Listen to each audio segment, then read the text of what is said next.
What's good, everybody? I'm the G with a PhD, and you're tuned in to the Green Gorilla Channel, the place where black men can express themselves freely, straight up, no chases. I don't know how you gentlemen are doing tonight on this election night, the Super Tuesday, as they sometimes refer to it as. Hope you're doing well. But before I do anything else, I want to give a shout out to the members of the Green Gorilla Channel. So let's get that going right about now. And of course, I got to give them some fanfare, the members of my channel. Got to do that.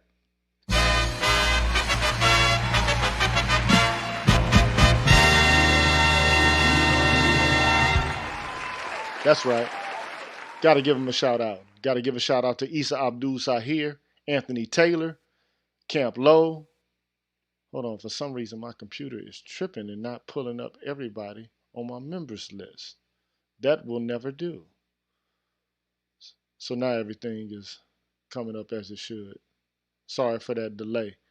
Isa Abdul Sahir, Anthony Taylor, Camp Low, Deshaun Nolly, Ab Media 83, Aaron Lloyd, Leroy Honeycutt, MLR, Julius Ferguson, Charles Rogers, Black Dog, Brother Love, Ryan Jackson, Infamous Chillin', Randall, Universal 178, Black's Word 404, Rashid Barnes, Aaron Smith, The Walt Diddy Show, DH, C Truth the Revelator, Gold Professor, The Nameless Protagonist, Black Pill Ned Stark, Author Unknown, Odd Collard, Roderick Jackson, Dr. Tiasan Johnson, Damon Harris, Brian Williams, Kalan Jakala, Sherrod Martin, Ricky Dawson, NEU, Cedric Bowman, True 7360, BK Born Shaheed, James Washington, Hostile Adept, Seven Coast Dojo, Ronan Martin, Shop Talk Live, W Pure One, Roguish the Billmonger, I Care, Force Windu, Lady Miss Thing Green, BGS Ibmore, and Marvin Battle Jr.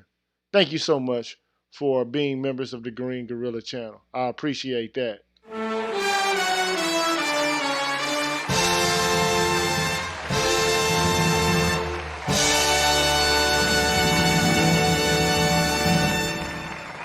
Thank you. Thank you for becoming members of the Green Gorilla channel. And if you would like to become a member of the Green Gorilla channel, here is how. What's good, everybody? I'm the G with a PhD, and you're tuned in to the Green Gorilla channel, the place where black men can express themselves freely, straight up, no chaser. Today, I want to introduce you to my new membership program that consists of 5 levels where you can invest in the Green Gorilla channel on a monthly basis and receive level-specific perks. Memberships are special because they improve the quality of the content of the channel and will help me to be able to keep the channel going.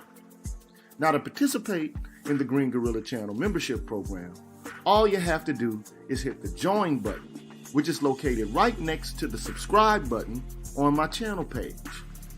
Now, for all of my subscribers who decide not to participate in my membership program, nothing will change. The content will keep coming the way it always has. Thanks for watching, and be careful out here, people. Bless. So, peace out there to everybody in the chat. C Rich, the Shadow Point, the King with the crown sign. That's all I see. Isa Abdul Zahir, what's cracking, man? Kweku Asasi, Raphael Brown, New Jersey Progressive Indie, Cynical Optimist, Tidan TV in the UK, Damon Harris, what's cracking, man? So, let's just get started on this, man. Before I retribution descend, let's just get this started, right? So everybody knows, if you're a member of the manosphere, you pretty much know what anti-black misandry is, right? And for the most part, as far as I'm concerned, it's the fuel that propels everyone else's functioning in American society. It is the propellant, the jet fuel for everybody's jettison into success, but it comes at a cost for us. All you have to do is use black men, hate black men, deride black men, and you get a bonus. You get a bonus. So, how is this the case, right? Well, it established the Americas because it was primarily the labor of black male slaves that built America and Europe's economy.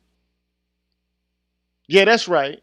So, I've been looking for research because I don't like to make empirical claims without having evidence. Sometimes I'll make, erroneous empirical claims, but I wanted to be sure on this score because I've heard this over and over again that the slave based trade or practice, chattel slavery in the United States, is primarily one that impacted black males. And for the most part, I've corroborated, this claim. It is true. It was primarily black men who were sold into slavery or made into slaves. It was black men who were the ones who were primarily forced to endure harsh and cruel conditions, which led to their deaths on plantations. The most cruel and barbarous being the sugar plantations that you saw in Haiti and other places. But nonetheless, the cotton slave trade was just as terrible in many respects. Okay. Now, it's also used by white women who were able to use it to advance second wave feminism, but not just that, but I'll get to it in a second. And also, anti-black misandry is utilized by black feminists, and they basically ride the coattails of the women's liberation movement or second wave feminism and push for their own goals by means of third wave feminism. So everybody's able to use the disdain, the deprecation, and the derogation of black men to achieve political goals for themselves. Okay? Now, the funny thing about it is, over and over and over again, it's black men who we get claimed as being the mimickers of white men. I mean, you've seen this over and over again. You've seen it here and there. Like somebody will come up with the statement, white men, black men are the white people or black people. Or, like the very smart brother Damon Young, right? Or you heard Jamel Hill say it, namely that to some degree, she just doesn't understand why the politics is going the way it is. And she's come to find that for the most part, black men are more interested in upholding the patriarchy than they are in dismantling it. Right? So, you often hear claims like this, like over and over you're bombarded with imagery or not imagery, but messaging, which puts forth the ideal that black men really actually secretly desire to be like white men. Right? So this begs the question. Do straight black men want to be white men? And I'm putting up the pictures up here. Okay, so if I go back, there was Martin Lawrence there. This is Eddie Murphy playing the character of a white guy, and so come on, man. Like, I'm just showing you pictures of it to show you how absurd that it looks. To even insinuate that black men are in a scramble to become white. So then the question is, right, is this the case that black men want to be white men, or is this really actually nothing more than racial hypergamy as it pertains to black women? Who are the ones who, if you listen most closely, they're the ones who are saying it the most often, right? So then the question is, right, why are we hearing this over and over and over again? You would think that, this is all black men think about. How can we be more white? How can we be more white? Like, this is our ambition. So you see on the left-hand side, you got Nick Cannon, dressed up like a white guy. You got Snoop Dogg at the top, dressed up like a white guy, and then you got somebody obviously who's done some clever photoshopping, and he has Will Smith looking just like a white guy, right? In the bottom portion of the screen, right? But I mean, is this what black men are aspiring to do or to be white men? And why do we hear this claim so often, right? So here's just my opinion. This is my opinion. Now you can come back and refute it. That's on you. But here's my opinion. And I'm going to try not to spend too much time doing this because I know y'all want to watch the election coverage and you want to see other people's channels who are talking about that. But personally, I don't want to talk about that tonight at all. What I do want to talk about is this idea that black men want to be white men. Now, this is my opinion, right? That the enfranchisement of straight black males is problematic for a lot of people, okay? Now, I have found that the enfranchisement of us as straight black men is problematic to specifically as it pertains to this critique that we want to be white men, right? It is something that is pontificated about by white women and black women. And they are basically discouraging our enfranchisement everywhere you look. Everywhere you look, everywhere you turn. Everywhere you turn, you get this idea that black men are trying to emulate white patriarchy. Or black men are trying to be like white men. Now, what I say is many white women and black women cannot bear to see black males in leadership positions. This is something they don't want. They don't want to see it. And for the life of me, I'm trying to figure out why. Why is it? What is it that gets your goat about seeing black men in leadership positions, black men who are functioning and thriving and flourishing? What is the problem? What is it? What is the problem? Well, we can look into what they say. So for the most part, what they say is black males in leadership positions, for the most part, represents oppression and patriarchy. Over and over again, this is what you'll hear. Black men who want to run things are nothing more than patriarchal oppressors. So this leaves black men in a catch-22, right? So on the one hand, you're condemned if you're not thriving and functioning and flourishing such that you can gift or that you can make available the boons of what your masculinity is able to procure. But on the other hand, as you aspire to it, you're told that somehow you're being regressive and that you're being patriarchal and oppressive and you're taking away something from other demographics of people. Okay? Now, in other words, what I'm saying, and this is just my opinion. You can write me if I'm wrong. Anybody can come on here and try to write me if I'm wrong. Tell me where I'm going astray. Okay? So, as far as I'm concerned, fully thriving black men represent domination and oppression to white women and black women. That's just what it is.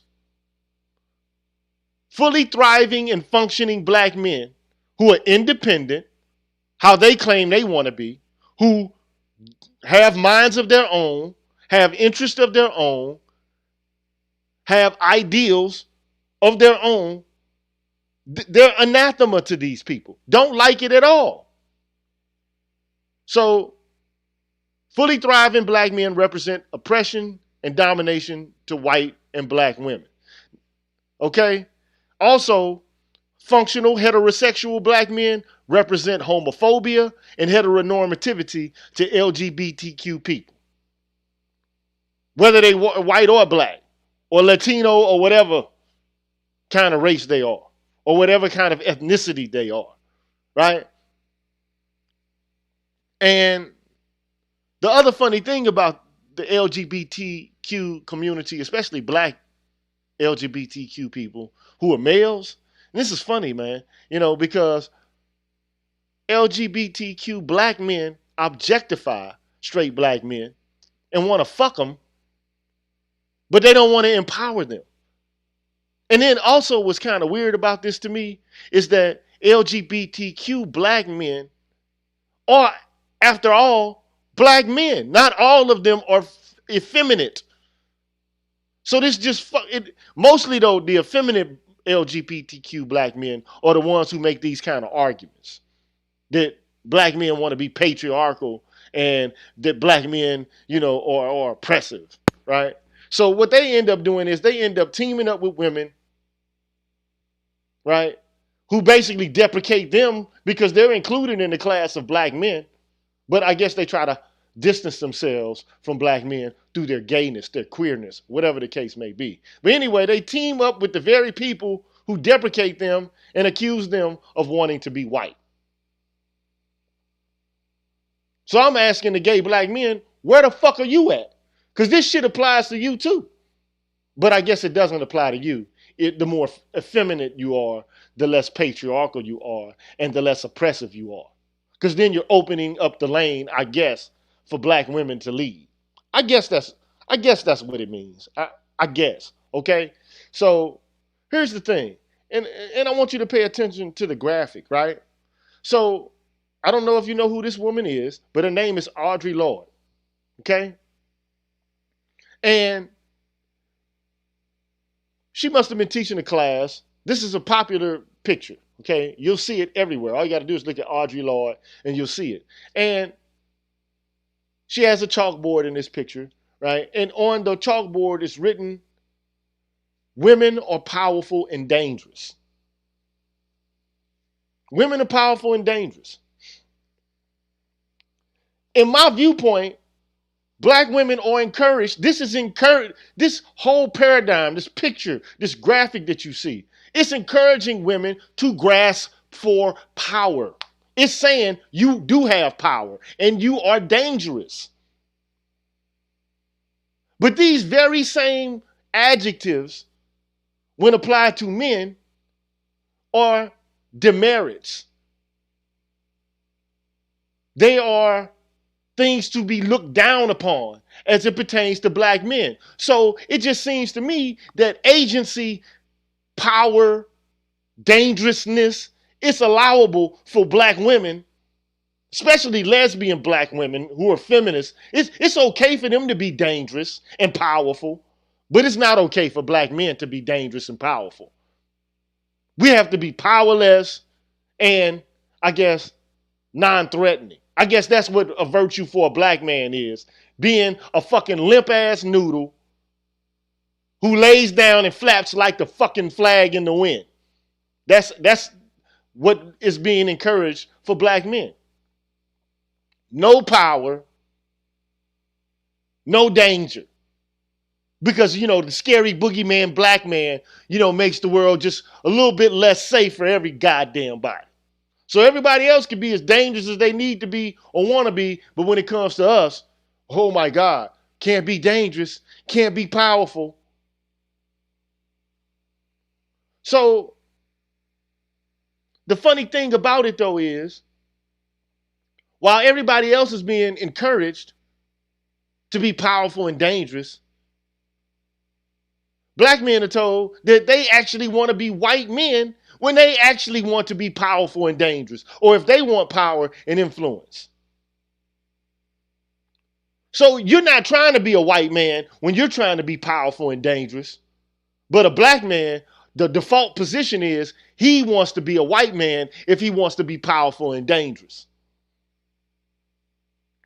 You see the double standard there? I think it's a double standard. How can you advocate for being powerful and dangerous, but you want black men to sit back and do fucking nothing? Just, be passive. And you know what? Here's the thing. Black women are encouraged to advance in every position and profession imaginable or open to people in the context and the confines of the United States culture. I mean, bottom line, like, for example, they could be, you could be the president. I'm not saying that there wasn't a black male president. You had Barack Obama. And they kind of encouraged that. But they was a little bit salty about that. But now they got their big chance, right? With Kamala, big chance to get a black woman into the office, even though this black woman made sure that she was the handmaiden of white supremacy. She kept black men in jail longer than she had to.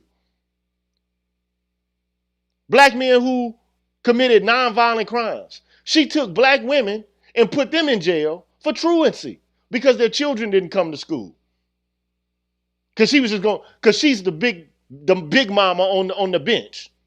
She's gonna make parents be better parents. Not by extending opportunities, but through punishment. Not by improving the quality and condition of their lives, but by means of punishment. So this is the shit we got to vote for. But you know what? When it comes to men, though, advancement is looked at with suspicion. If a black man is going for something, it's like, oh, well, he's just trying to be patriarchal and oppressive. He wants to control people. But you don't get the same language when it comes to black women or even white women. You don't get that messaging. It only gets applied to us. White men already have power. So you can call them patriarchs all goddamn day long. It doesn't matter to them. They have power. So anyway, man, ambition to advance for black men is categorically perceived as a desire to promote patriarchy, misogyny, and to imitate white men, which to them is tantamount or the equivalent of the aspiration to actualize, to bring to fruition coercion, hate, and violence. So black men, as they succeed, they are comparably trying to bring about coercion, hate, and violence, misogyny, and the evil, diabolical patriarchy. That's what we get accused of. Just for wanting to be ambitious. So, black male functioning, I want to say, is anathema to these people, especially if they're these radical feminists, black radical feminists. They are suspicious of our functioning and thriving, our very ambitiousness. Our agency is a problem to these people. Okay? Now, let me just say this. And I'm going to throw this out here. I know people, they think I'm kind of going into a drone or a vamp when I talk about this, or I'm being repetitive. But it's important for you to understand this, man. It's important for you to take note of this and pay attention. Because there are black women out here who have done despicable things to black men. But they are edified and lionized, even though the public knows that they have done despicable and terrible things to black men. Seriously, man. You got to think about this. And as far as I'm concerned, man, this is a smack in black men's faces, man. It's a smack in our faces because we know it, we notice it, and we're tired of it, man. We are tired of it, bro. I'm tired of it. Like, for instance, Meg Thee Stallion, this woman was arrested for domestic violence. Now she's the poster girl, the poster child for violence against women. If that's not insulting to you, I don't know what is. You got to find somebody else. That's like you going to get the woman before Rosa Parks in order to usher in the civil rights movement. You can't have people who out here killing motherfuckers and then you talking about let's stop black on black crime. You need another representative. But you're not going to parade a motherfucker in our face who we know has done something damaging to black men and then just laughed it off and had no accountability, took and bore no responsibility for the shit. That's just absolutely disrespectful to black men. Like, you don't care. You obviously you are insulting our intelligence. You think we're that stupid to know that you're engaged in gaslighting right in front of our faces. Now, I'm not saying any woman or anybody should get shot. That's not what I'm saying. But I am saying, come on, man. We know that the problem of domestic violence is not just a unilateral problem caused by men who want to exert the patriarchy on poor and unsuspecting Mary Poppins in the kitchen who are just getting slapped around for no fucking reason. But we want to continue to play these games and be insulted. And look, we know, again, Kamala Harris, she kept black men locked up longer than she had to in order to provide utility to the state of California. Then, as I said before, she basically targeted black mothers, probably single mothers. If that's your queen, though, she your queen. She targeted these people for jail time related to truancy. Come on, man. Who the fuck put somebody in jail for truancy, man? When have you ever heard of some shit like that? But this is the queen, though. This is the woman you want to be the first black female president. I'm just saying. And not only are people encouraging us to vote for this woman, but if we don't, we're shamed for not having done so. Motherfuckers have issued threats like, I'll never speak to you again if you don't vote for who I want you to vote for. What type of fucking democracy is this, man? Where people can actually shame you and put smear campaigns out there about what they need for you to do and what they want you to do. I mean, like, then you got Brittany Cooper literally told Ice Cube, fuck you. Because he dared to think differently or dared to do something differently democratically in relation to his advocacy for black people. And this is where we are with this shit, man. And I just, for the life of me, I can't quite comprehend it. So then the question becomes, man, like, when did this mimicry begin? Like, this whole conversation, this whole anti-black, misandric, white mimicry theme, when did this shit get started? You know? When did it start? When did it get put out there on Front Street? When do you start to hear things related to this? You know? So, some people say it started in second wave feminism. Did it? Is this when you start hearing the very idea that black men want to be the white people of black people? Well, I don't think so. I actually don't think so. I don't think this is the time at which you get this messaging. I don't think so. No, it's not. It's not when you start to hear these themes and this message starts to roll out.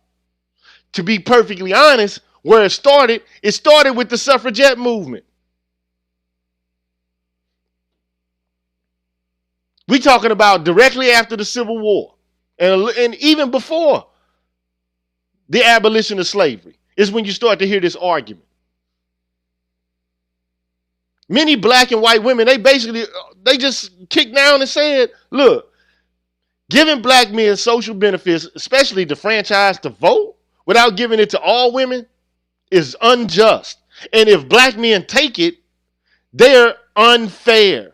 They're culturally backwards for doing this. This is when you start to hear this kind of language. So no, it didn't start with people like Florence Kennedy, who was a legal activist, lawyer, second wave feminist, black second wave feminist. No, it doesn't start with people like her. No. This goes back. Goes back. It starts, again, you start to hear these kind of themes with Elizabeth Cady Stanton and them kind of folks. So it started with the suffragette movement, and many black and white women basically, again, as I said, they argue that if you give black men social benefits without giving them to all women, it is unjust. It's unfair. Unfair. And they also argue, again, that if black men took them, they were culturally backwards, and it made black men like white men or mimickers of white men. Because, of course, that's all black men have the ambition to do, is to be like white men, right? After being subjected to colonialism, slavery, Jim Crow, all this shit that black men have been subjected to. But at that time, it had been nothing but slavery and colonialism that they were subjected to. Horrible and depressing enough. But the best thing that you could come up with is that all black men wanted to do was to be white men. So they wanted to start their own colonial project and create their own slave-based system. Is that what or in a race-based system where white people were going to be beneath them? That's what black men had the ambitions to do, right? Yeah, right. So here you have a situation where if you're a black man, they're already trying to cut off your agency. Because if you exhibit agency, then you're already perceived as culturally backwards. You're in a catch-22. You can't even rise to be ambitious without pissing people off. Your very ambition in and of itself is perceived as unjust and regressive and an impediment to other people's liberation and emancipation. Now, what is it like to feel like you're a problem? You are the problem. You are the problem. Everybody feels like you are a problem. It started with people like Susan B. Anthony. Now, let me just say this, because I got to go into the words with this one, right? So the struggle against the institution of slavery served as a catalyst that brought about, that brought abolitionists and women's rights activists together. So at the beginning, these people were working together. Abolitionists and women's rights activists were working together. But the issue of race eventually would cause divisiveness within the context of both of those movements, especially the suffrage movement. Because ultimately what the suffragettes would end up doing, they would use race to make the case for the reason for which they should be able to be in hold of the franchise before black men. They should be able to get it before these niggas. We're your mothers. We're your daughters, your wives. So the same shit they got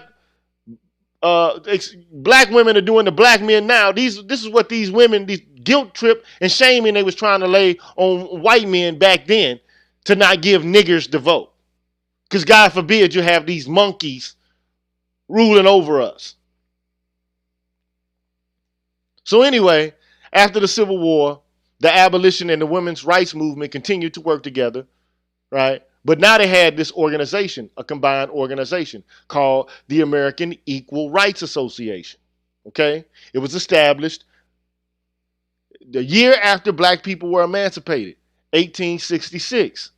Basically, the organization, the AERA, it was established to promote universal suffrage, and it hired African American women speakers, such as Louisa Matilda Jacobs, to speak to audiences around New York State and beyond to convince them of the need for black men and all women to have the right to vote. But as I said, over the course of time, right? So then you get the outlawing of slavery with the 13th Amendment. Then you get the United States Congress identifying citizens as only or primarily men in the 14th Amendment.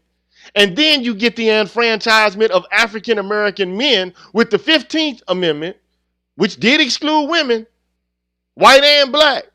That's when the problems occur. That's when the problems occur. So all of a sudden, because black men exist in a racist, sexist system, not of their own making at all. Black men didn't make the system at all. They were slaves in the system, considered to be 3/5 of men in the system.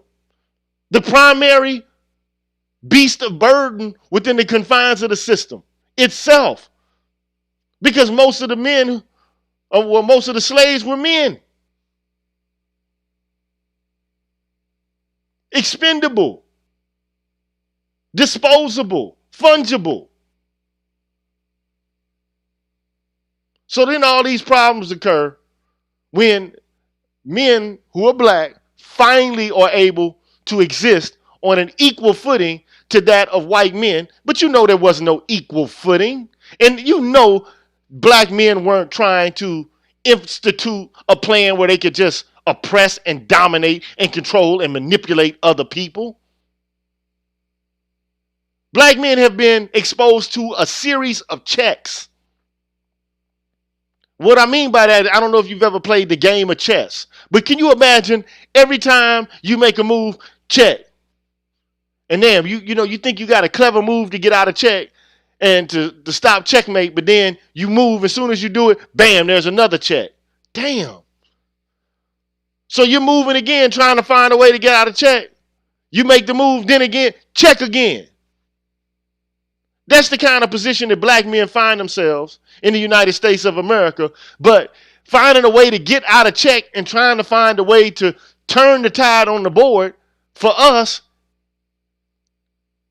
as a demographic in and of itself is perceived as innately oppressive and regressive, unfair and unjust.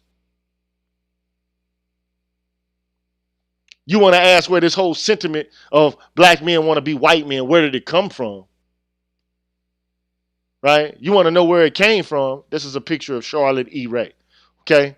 I don't know if you know who she is, but ultimately, she was a suffragette. So divided over whether to support the advances for African American men at the expense of all women, the American Equal Rights Association basically split into two groups in 1869. It split into the National Women's Suffrage Association, which was in New York, and it was headed by Elizabeth Cady Stanton and Susan B. Anthony on one hand, and then on the other hand, you had the American Women's Suffrage Association. So you got the National Women's Suffrage Association, and then you get the American Women's Suffrage Association, like the NFL, AFC to NFC. But this shit is dealing with suffrage instead of football. Okay? One set of headquarters is in New York, the other one in Boston. Right? Now, so basically the split develops a lacuna, a gap in ideals, right? So the NWSA opposed the 15th Amendment, giving black men the vote unless women were included. And the AWSA, on the other hand, championed giving black men the vote. And the funny thing about it is, well, I'll get to it later. I don't want to let the cat out of the bag, right? But the AWSA said, okay, let's get these brothers enfranchised. Maybe this can help us. Maybe when they're enfranchised, they'll begin to empower us, which is what black men had every intention of doing. Okay? So anyway, man, African Americans ended up in both organizations. You had Sojourner Truth, Harriet Tubman, members of the Purvis family, and Charlotte E. Ray, who joined the National Woman Suffrage Association. So yeah, the Harriet Tubman, the woman that took motherfuckers to freedom, yeah, she was like, don't give these niggas the right to vote. Just in case you didn't know.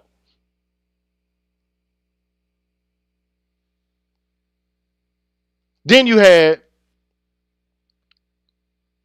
right, women like Josephine St. Pierre Ruffin, who aligned with the American Women's Suffrage Association. Okay, so there was a lot of black women who were opposed to men being able to get the right to vote or to be able to enjoy the boons and the benefits of social advancement if they didn't get exactly what men got.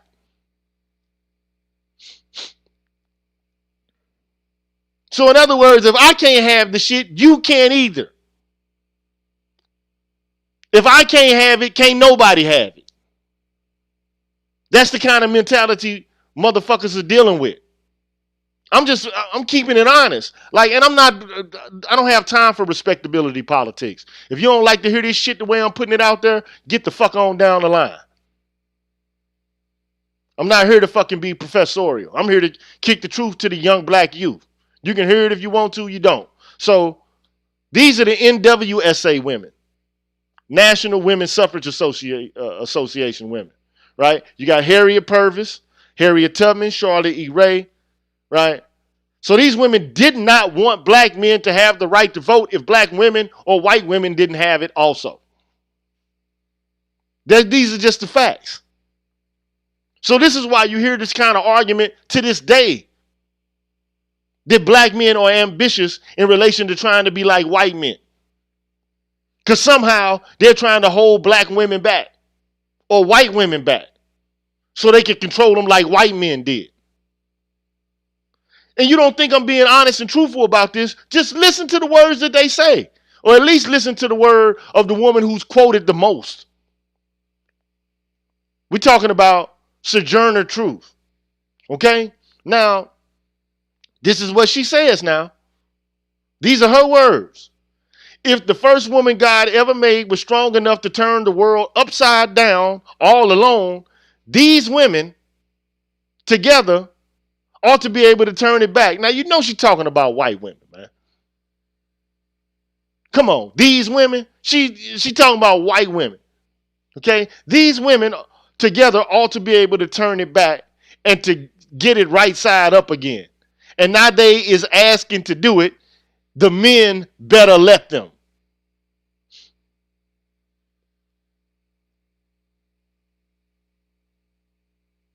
Better let them, huh?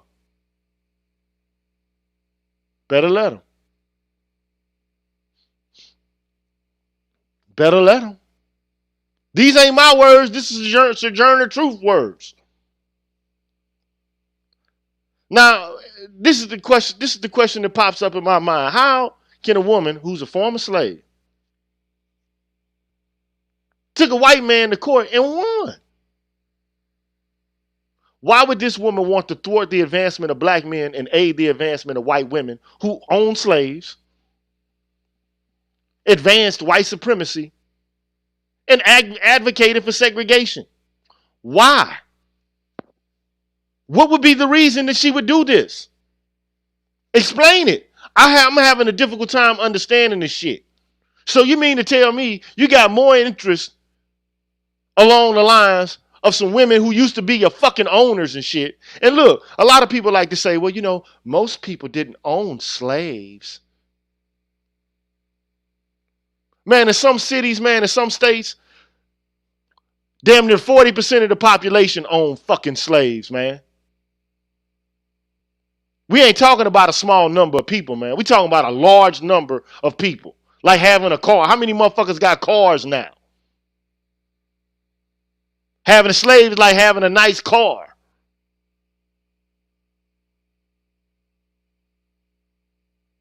Slave labor was an integral part of these cultures, man. So you mean to tell me now you ready to jump on these motherfuckers' bandwagon? After all the shit black people been through with chains and getting lynched and whipped and shit, now it's time for you to Better let them do what they's gonna do. I'm just trying to figure out the mentality.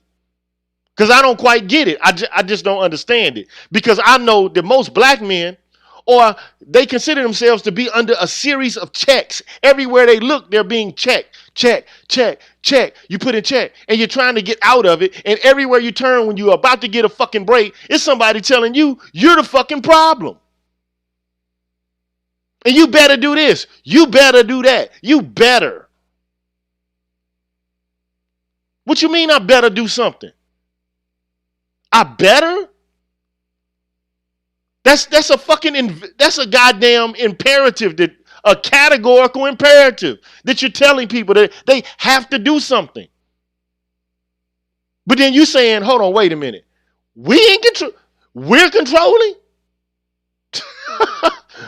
We're oppressive and controlling? That telling them, you better do something.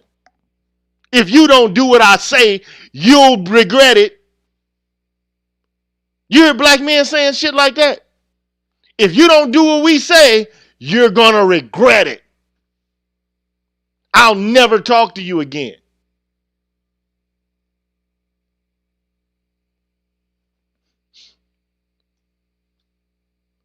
And the funny thing about it is, you got these brothers, man, back then, who basically were for black women and white women having the vote.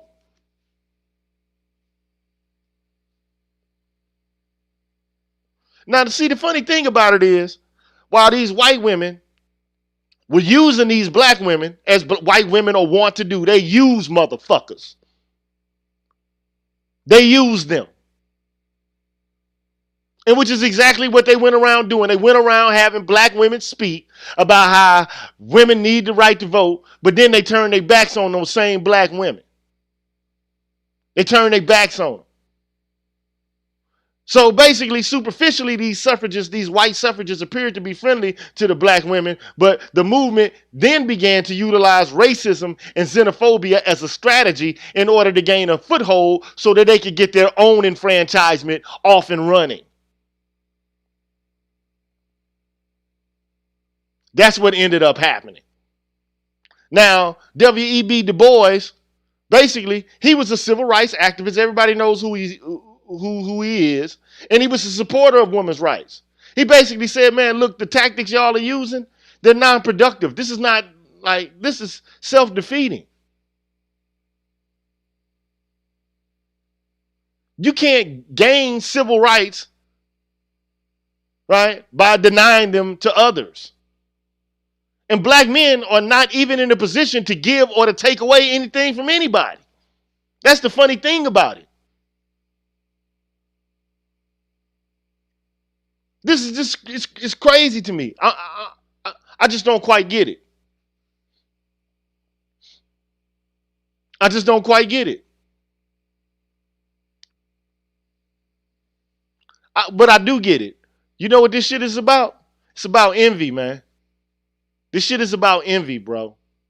Bottom line, it's about envy. And I can't see what nobody's saying in the chat because I'm off in the presentation, man. I can't see what nobody's saying. Okay? But this shit is about envy. So they didn't want to get left out. So if white and black women can't have it, black men can't have it either. You ever seen a motherfucker, like, if you can't enjoy it, can't nobody enjoy it. If they can't have it, can't nobody have it. So you just fuck it up for everybody. And do your best to destroy it for everybody who can have access to it. It's like you saying black men are doing that shit. But in actuality, it ain't black men that's doing that shit. It's y'all doing that shit. But black men are beginning to believe, like, damn, hold on, wait a minute. We've never, ever actually made arguments that you shouldn't be able to vote. We never made arguments that, you shouldn't have any rights.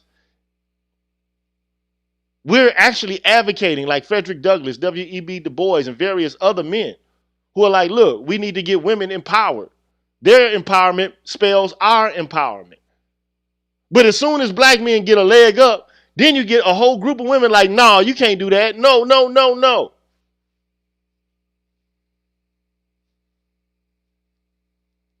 This shit been going on since the goddamn middle of the fucking 19th century. This ain't nothing new.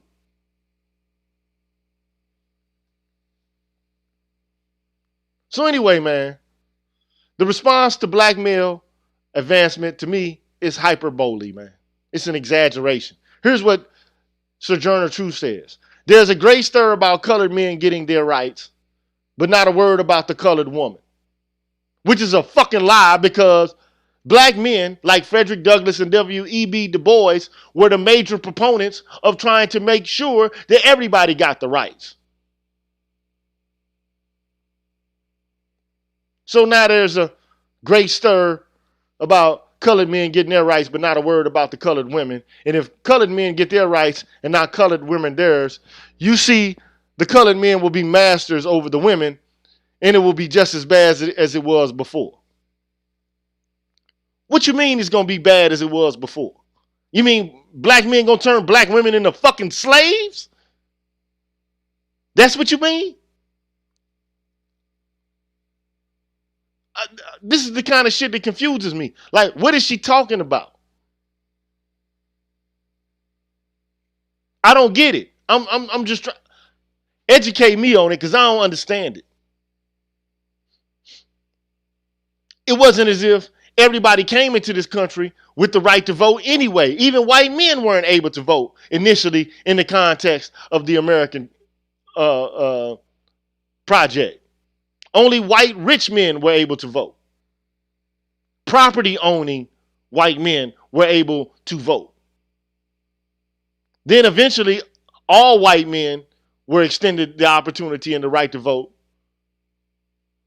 Then white women, well, black men were actually given the right to vote, but then you get all of these reversals and shit. Then you get the black codes and Jim Crow after Reconstruction. And so for the most part, black men and women together are not able to vote without being subjected to intimidation until what, 64, 65? The middle of the 20th century?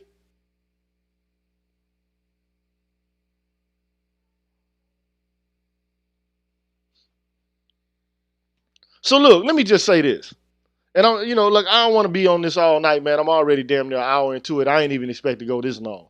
So this is what they claim they're doing, right? They claim these women, man, who basically are like condemning black men and blaming us everywhere we turn and saying that we want to be white. They say that they're changing the basic structure of society for the sake of ushering in justice for everybody. That's what they're doing. And they say, okay, so how do they do that? They do it by combating the patriarchy. They say they do it by, combating homophobia. They do it by, posing a threat to the capital system or capitalistic system. And they say they do it by smashing racism. Okay? So, they got all of these strategies, these components. Okay? But in my viewpoint, what they're really doing, what are they really doing? Because we know what they say they're doing. What are they really doing?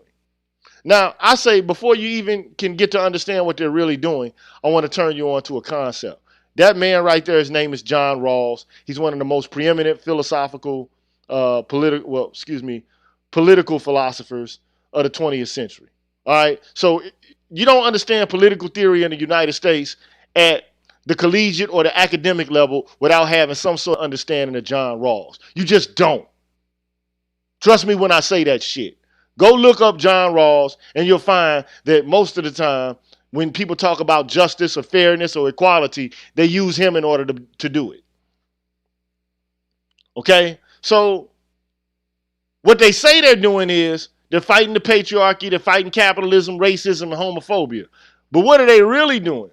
So the one thing I want you to do is to understand, right, this concept. What is the concept? It's called the basic structure of society. That's what I want you to understand. The basic structure of society. It's not a difficult concept to understand. So what is it? The basic structure of society. What is it?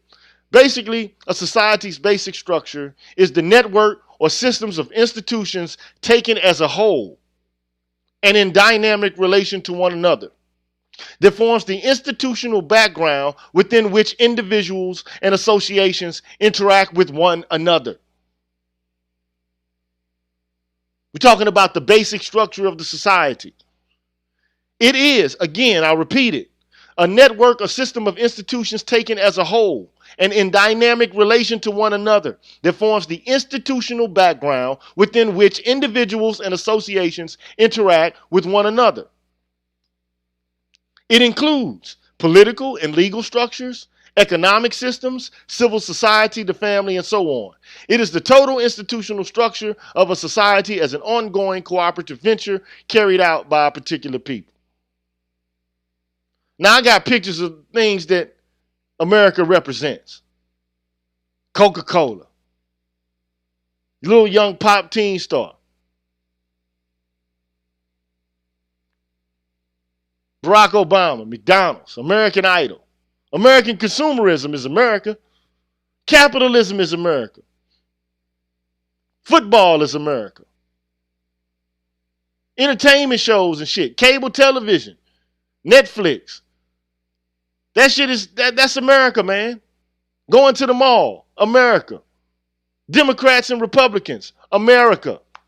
This is what America is. Now, I want you to think about this. Different societies have different basic structures. Not everybody's society is going to have the same basic structure. Norway's basic structure is different than the United States. China's basic structure is different than Norway's.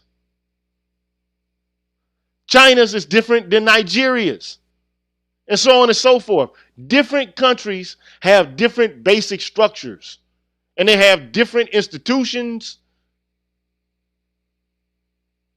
that form the institutional background in which individuals and associations interact with one another. Okay? So what they say they're doing is they're changing the basic structure of society. A whole host of these women. But what are they really doing? I'm just giving my opinion. They are securing goods for themselves within the context of the current basic structure of American society.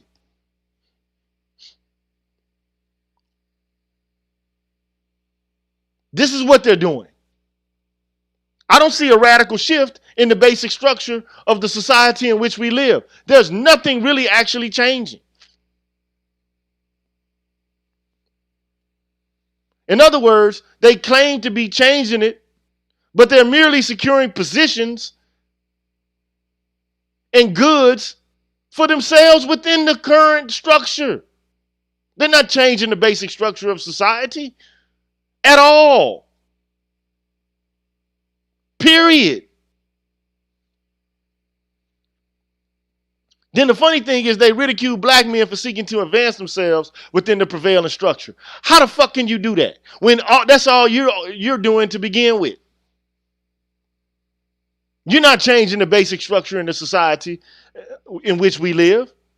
You're not changing the way that multinational corporations work. You're not changing the way that the federal government works, state government works, or local government works. You just some token motherfuckers in the positions just like black men would be. Or any other group of people would be. You're not doing radical things in these positions. So why are we lying about this shit? And my whole thing is, in the beginning, man, this is not a zero-sum game, man. Because I'm doing good doesn't mean you're doing bad. Why do we keep juxtaposing this whole situation, this political situation between black people or white men, white women, black men? Because it seems like everybody's at our throat. It's about time for motherfuckers to realize we are a natural resource. We're not invested in at all. We have a lot of talent that's being wasted. If we were invested in and people were not afraid of us being able to exercise full agency, who knows what inventiveness we would actually be engaged in and how much good we could be doing for the world. Instead, we're languishing in ghettos, and our power everywhere we turn is being checked by people who have already delivered what they consider to be an ulterior motive about what it is that we want and what we desire and what we believe. But all the while, they're doing the same shit, encouraged to be powerful and dangerous, to get the bag, to get the power, to get the offices and all this shit. Well, we supposed to just sit back and let them lead. I mean, think about that shit. It's the same shit you saying that black men told y'all to do. Just let me handle this, baby. You sit your ass down. That's the same shit y'all telling us.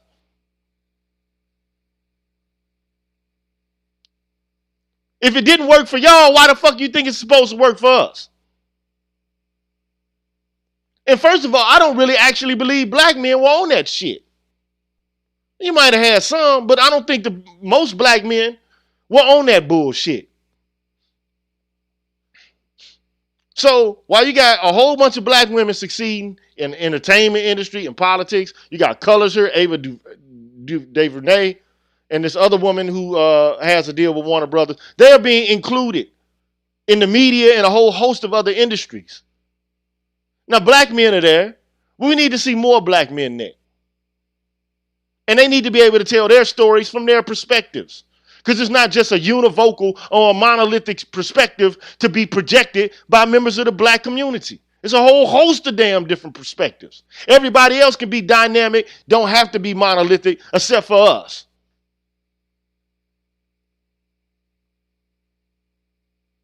We're the only group that has to be monolithic. Before I end, man, let me, on a side note, I'm going to just talk to you about something else. And then after that, I'm going to come back and build into what it is I'm going to do, man. Let me take a short break right quick, and I'll be right back, man, with the wrap up. And what I want to say about my closing remarks, man. So let me give you a quick break right fast.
Once again, man, I'm the G with a PhD. You're tuned in to the Green Gorilla Channel, the place where black men can express themselves freely, straight up, no chaser.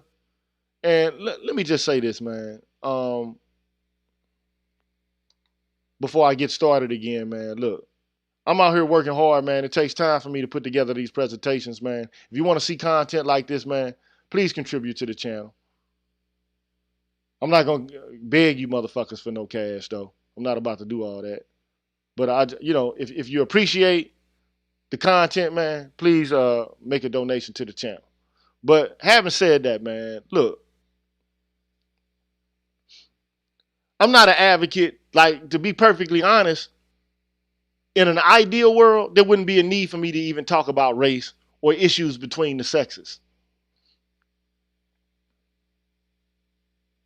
Because I'm not the one who created the racial problems that exist within the context and the confines of the United States. I'm not the one who created colonialism and said that we need to take the land because we can cultivate it. I'm not the one who came up with that kind of plan. I didn't do that. I didn't create slavery either. I didn't do that.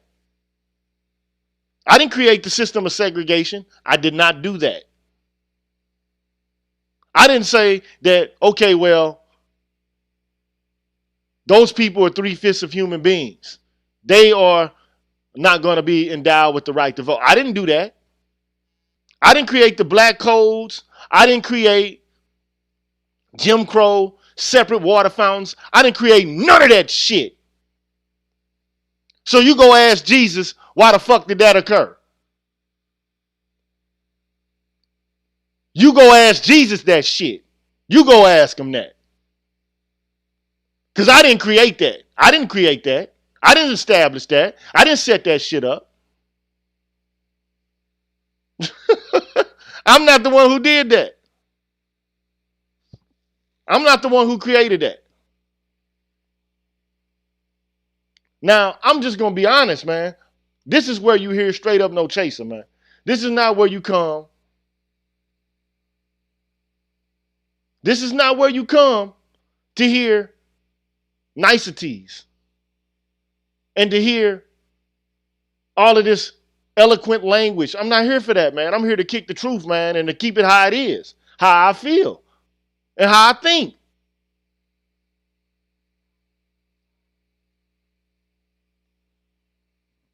And I don't have to be careful. I'm not careful at all. I'm not trying to be careful.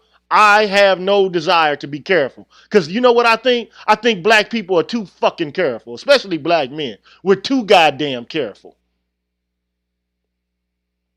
We tiptoeing around the world.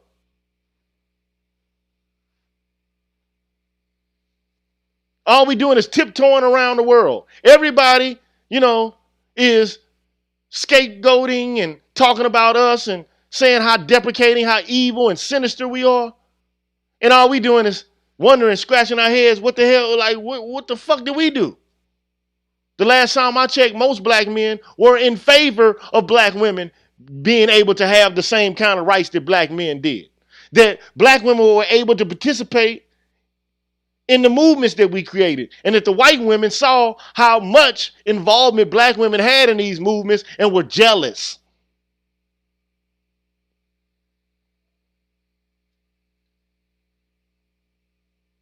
I'm just saying. The last time I checked, black men, when you look at the data, we are the most progressive men in the United States. But even though we are, we still get stereotyped as being the most regressive, the most problematic. And we're still told we need to be careful.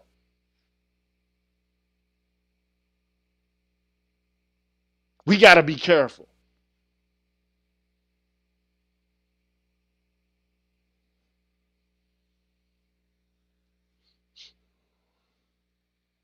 And look, the nameless protagonist says, not without addressing the culture and developing a reprogramming modality to liberate ourselves from the gynocracy and the social contract we have been abandoned to uphold at David demand. So I guess there's some conversation going on between y'all. Hey, look, let me just say this, man. Human beings are people that like to empower themselves. And this brings me up to the last part of my talk, right? Because even though I rant and rave, this is just my style, man. If you don't like this style, this is not the channel for you, man. Break wide and go to another person's channel and listen to it from a different perspective, man. And there's nothing wrong with that. There's nothing wrong with you not liking my delivery. I get it. But I'm tired of being scared and I'm tired of having to watch what I say. This is like, to me, the real barbershop, man.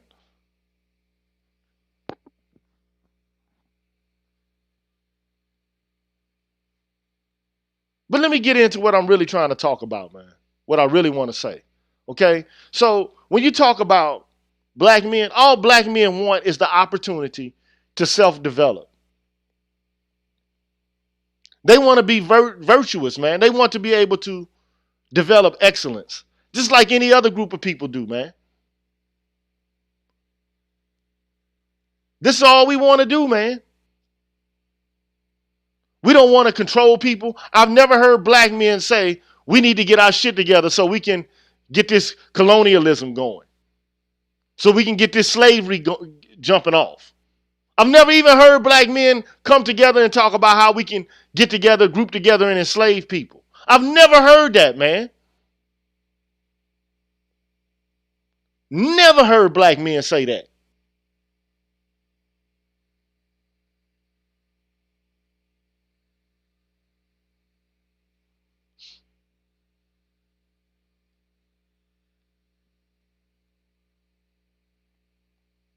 I've never heard black men say that. What's up, team? Rue. So let me just put it this way, man. Look, black men want virtue and excellence just like everybody else, man. And look, let me just say this. So this is where I'm about to get philosophical for a minute. Then after I get philosophical, I'm going to pull back and tie it all together. Then I'm about to get out and let y'all see what's going on with this election, which I don't really give a fuck about because voting on one night is not politics.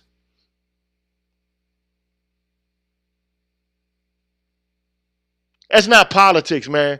Organizing, developing agendas, and getting your agenda to be pushed like the feminist agenda is being put, that's politics, man. This shit ain't politics for real. We're the only ones playing politics like this. Black men are. That's about to change. That is about to change. So, what does virtue and excellence have to do with what I'm trying to talk about in Aristotle in general? Okay? Look, man. For Aristotle, this is what virtue is, man. It means doing something with excellence. And another way to think about it is, imagine somebody who's a virtuoso at something. In the performance of some task, or in the performance of some art, or in the performance of some kind of sport. So somebody who is virtuous at basketball would be Michael Jordan. Somebody virtuous at golf would be Tiger Woods at the height of his game. Somebody virtuous in tennis would be Serena Williams or the little Japanese black girl, Osaka. Somebody virtuous would be, in motorsports, Dale Earnhardt. Or somebody virtuous in baseball would be the Griffey guy. So virtue has to do with being able to demonstrate or exemplify virtuosity in the performance of a task or art or sport. Okay? Now, for Aristotle, everything that exists, I'm talking about everything, given that it's doing what it's supposed to do, it's performing the way that it is called to perform according to its nature, right? That's going to be virtue. Everything has its own virtue, given that it's performing the way it's supposed to according to its nature. Everything does. So, in other words, virtue is something that applies to more than just human beings. But it does still apply to human beings. It applies to chairs. I mean, think about it. Have you ever said, this is a crappy chair. This chair sucks. It's a fucked up chair. It's a piece of shit. People say it all the time.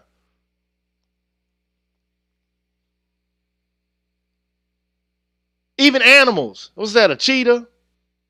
Or is that a leopard? But anyway, even animals have virtue and excellence. Pianos have excellence or they have virtue. Some pianos are better than others. It's just the way the world is. Some cheetahs are better than others. Some chairs are better than others. This is the way the world is.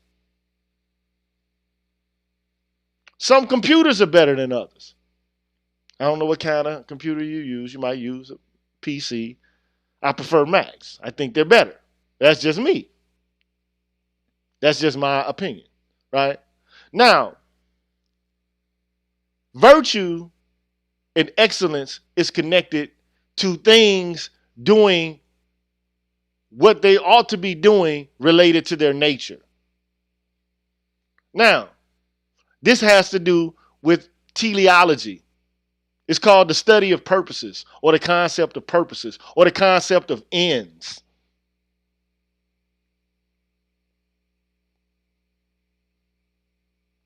Now, again, according to Aristotle, everything has an end. Everything has a purpose. And that's what people mean when they say teleology. Everything has a purpose. And the Greek word for purpose is telos. Right? So teleology is the study of a thing's purpose. That's what it is. Now, we don't even talk about this in contemporary society. We don't talk about like chairs having purposes, or, you know, things in nature having purposes. We don't do that anymore. We don't ponder the ends or the purposes of things. But teleological theories still try to do this. They try to recapture the essence of this way of thinking. Okay? Now, for Aristotle, what he wanted to do, and what he actually did do, is he built a concept of teleology that was centered around causes. And this is a little abstract, but I'm going to tie it home. I'm going to bring it home. So if you want to understand his theory of purposes for things, then you have to understand his theory of causes. You have to understand his theory of causes. Now, according to Aristotle, there are 4 causes. There are 4 causes. There are material causes. And this is the material, or the things out of which something is made. If a desk is made of wood, then wood is the material cause of the desk. Then there is efficient causality, which is the immediate or creative cause of an object. When it comes to a desk, the person who is going to be the immediate or the creative cause of the desk is the desk maker, the carpenter.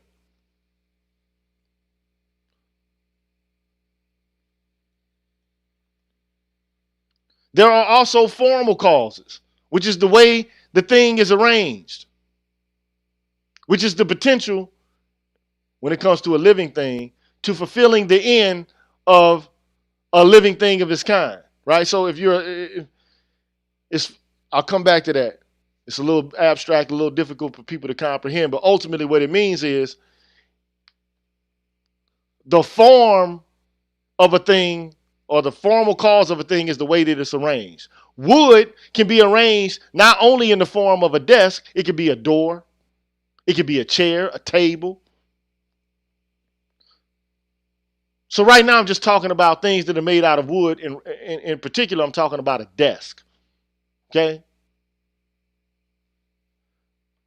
And then there's also the final cause, which is the purpose for which a thing is made. Now, when it comes to living things, it's doing what things of its kind do excellently. That's the goal, the purpose. Okay? So a desk. Let's think about a desk. The desk, if it's made of wood, has the material cause, this wood. The efficient cause of the desk is the person who created it. The formal cause of the desk is the form of a desk. The final cause of a desk is to be able to write on. A level surface to be able to write on or to read at, and it's comfortable, it's large, it's not wobbling all the time, it's a good place to work. The purpose is to be able to work and to not even have to think about the fucking desk. Now, it's different when it comes to living things. Take a dog, for example. What's the material cause of a dog? We're not just going to talk about any kind of dog. Let's say a guard dog. A guard dog. What's the material cause of the dog? Well, the material cause is going to be what the dog is made out of. Flesh and bone, muscle and sinew. We can get, if you want to start using contemporary, causes and explanations of things, you can start talking about, biology and chemical processes and so on and so forth. I'm not trying to go that far. The efficient cause is the immediate creative cause of an object or a living thing. In this case, it would be the parents of the dog. The efficient cause. The formal cause of the dog is the way that the thing is arranged. It's arranged, flesh, bone, and sinew, fur, and all that is arranged in the form of a dog. But also the formal cause of a dog is its potential to fulfill its end. And the purpose, the final cause of a dog, a guard dog specifically, is to be able to protect its owners, its masters. The dog has virtue to the extent to which it fulfills its purpose, its function. Now, why am I saying all this? Why does it even matter? Because human beings have purposes too. Just like desks, just like pianos, just like computers, just like chairs. Human beings have purposes too. What is the human purpose? The human purpose for the human species and for an individual person is defined by the person's potential. Now, for human beings, it means that if you're a human being, you have the potential to reason and to reason well.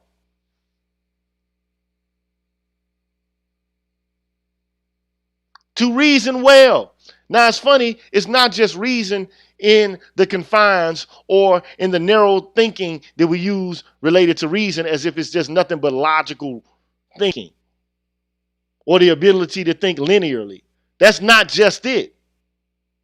Because there's three different kinds of reasoning according to Aristotle. You have intellectual, you have technical, and then you have moral reasoning.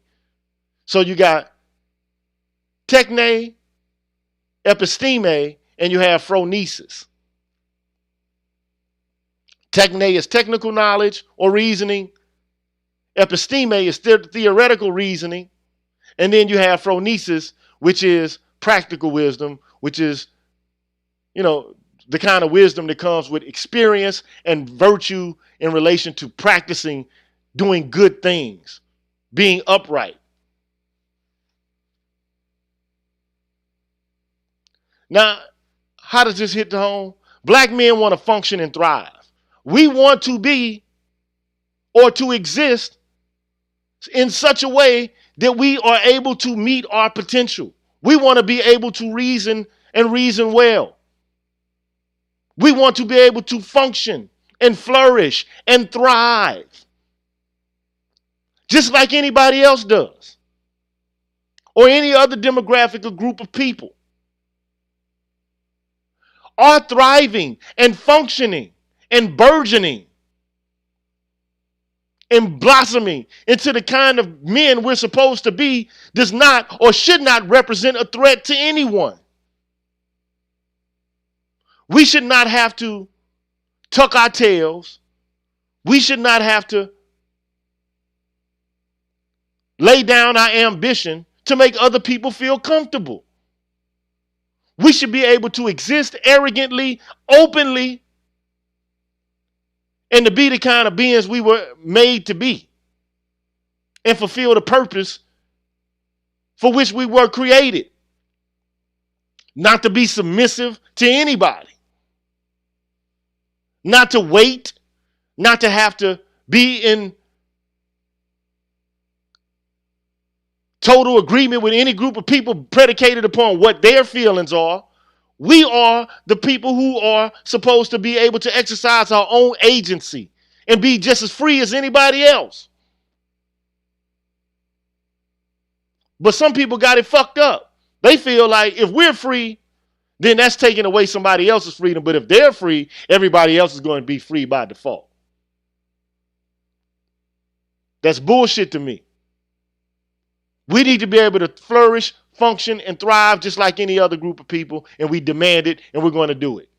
We're going to have agency just like anybody else is going to have agency, period. And we're not going to tap down our agency for anybody else.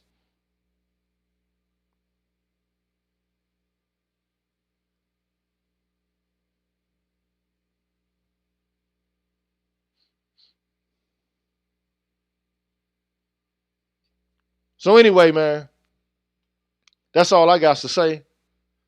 I don't know who's going to win the election. I really don't care. I actually don't. Because who's going to win is who's going to win. I'm not going to allow my head to get filled with a whole bunch of rigmarole over this election. I'm not. But at the end of the day, we have a right to thrive, to function, to flourish just like any other group of people. We have a right to be as free as any other group of people in the United States and to not have to follow somebody else's dictates or else be threatened or to be shamed or to be looked down upon. So enjoy your night, man. Stay safe, man. Be peaceful, y'all. I'm out of here. Yeah.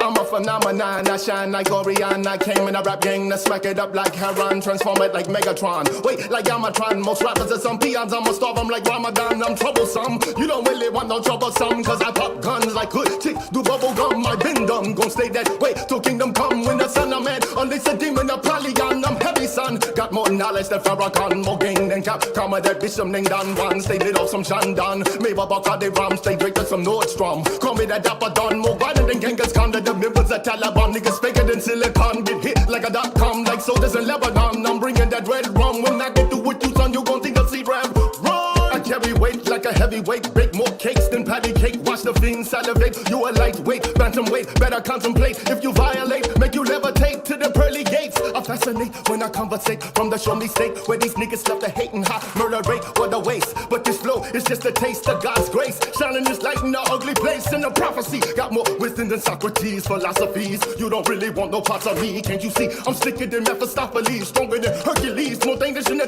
Damocles. The MCs trying me pretty please. I wait up they white tees, knock them out they wallabies. Now they touch my deliries. For coming up short of the little C's when I break out the killer bees. I study music like Ocasio, hit chicks look like Ashanti. When I'm breaking them off, they yell at odd poppy. You rack rappers is sloppy, you can't stop me with that. We can sorry, copy, Maloney. I'm a monster like Frankenstein, rock harder than Palestine. You slams, dropping dimes, a snake and serpentine. Can't stand to see me glow like Nas with his big shine. All you haters cold in it, cold sores need calamine. But my hot shit like red brick hitting your head. Leave the sour taste up in your mouth like lemon heads, like simply red. Wasted some years up in the feds when I touched down. Already red, that gave me head. I got higher vision for higher living. I'm highly driven. I'm acting women like it's some sort of sick religion. Driving an Impala, sitting on it, these 20 inches, and they spinning just like the planets in the solar system. Black country people, over in Africa, down to America. Black country people, we make all the world go round and around, yes. Black country people, up in Canada, down to Jamaica. Black country people, we make all the world go round and around.